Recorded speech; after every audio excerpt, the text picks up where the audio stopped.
all the headlines were about this amazing guitar talent. But as a songwriter as well, you were emerging from your shell. And some people might not know this and others might have forgotten about it, but Fever Dream, you ended up getting Fever Dream included on the soundtrack for Bill and Ted's Bogus Journey. Now, again, a lot of people might not remember the film or who have a clue who Bill and Ted is. But at the time, that was a massive worldwide box office smash hit. So how did you feel when you have one of your compositions in the band? And did you ever get a chance to play with the Wild Stallions? Well, no, I'll tell you what happened. So that was right around the time where Interscope bought my contract from Shrapnel. Part of the deal was I would agree to give Shrapnel one more instrumental record, which is the record Electric Joy. Now, a lot of people don't know that record, normally I wouldn't have made that record, but that was done in order to fulfill an obligation and move on to the major recording contract in which I was going to make a record that I was singing on, the carryover of Fever Dream. And so the song Dream of a New Day was on the Fever Dream record. Interscope had the soundtrack rights.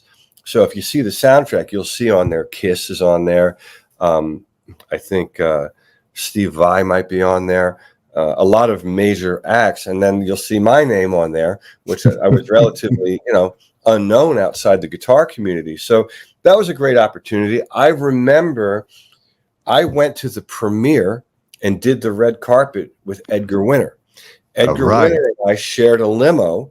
Nobody knows this. See, this is new stuff coming out. We shared a limo because he and I were writing together for my Interscope record. So I was writing with Dwayne Hitchings, who wrote Do You Think I'm Sexy? Robert Hazard and I wrote a lot of songs together, 4 songs we wrote. He wrote Girls Just Want to Have Fun for Cyndi Lauper. And then Edgar and I wrote a song called Head Over Heels that is somewhere in an office, probably who knows where. And so we went to the premiere together, did the red carpet, and then we actually performed that night. And I performed Free Ride in Frankenstein, I believe it was. And that was the night that I met Eddie Van Halen for the first time. And I have a picture hanging in my hallway with the 3 of us, Edgar Winter, me, Eddie Van Halen. Amazing. And that was like a real, I had just moved to LA. So that was a real welcome to Hollywood. And the other thing I remember vividly, I remember getting out of the car with Edgar Winter.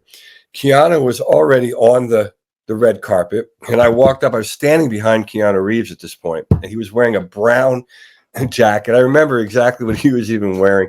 And a couple people knew who I was. And I heard my name yelled, and I turned, and they took a few pictures of me.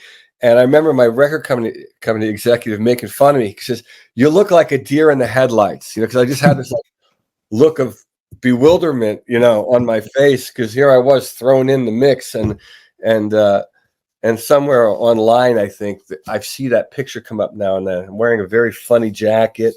Anyway, that was an awesome memory, and the very beginning, that was me coming to LA, and I didn't come to LA looking for work. I came in, right at the top of the food chain, behind the scenes, of course, but it was just real surreal, very interesting.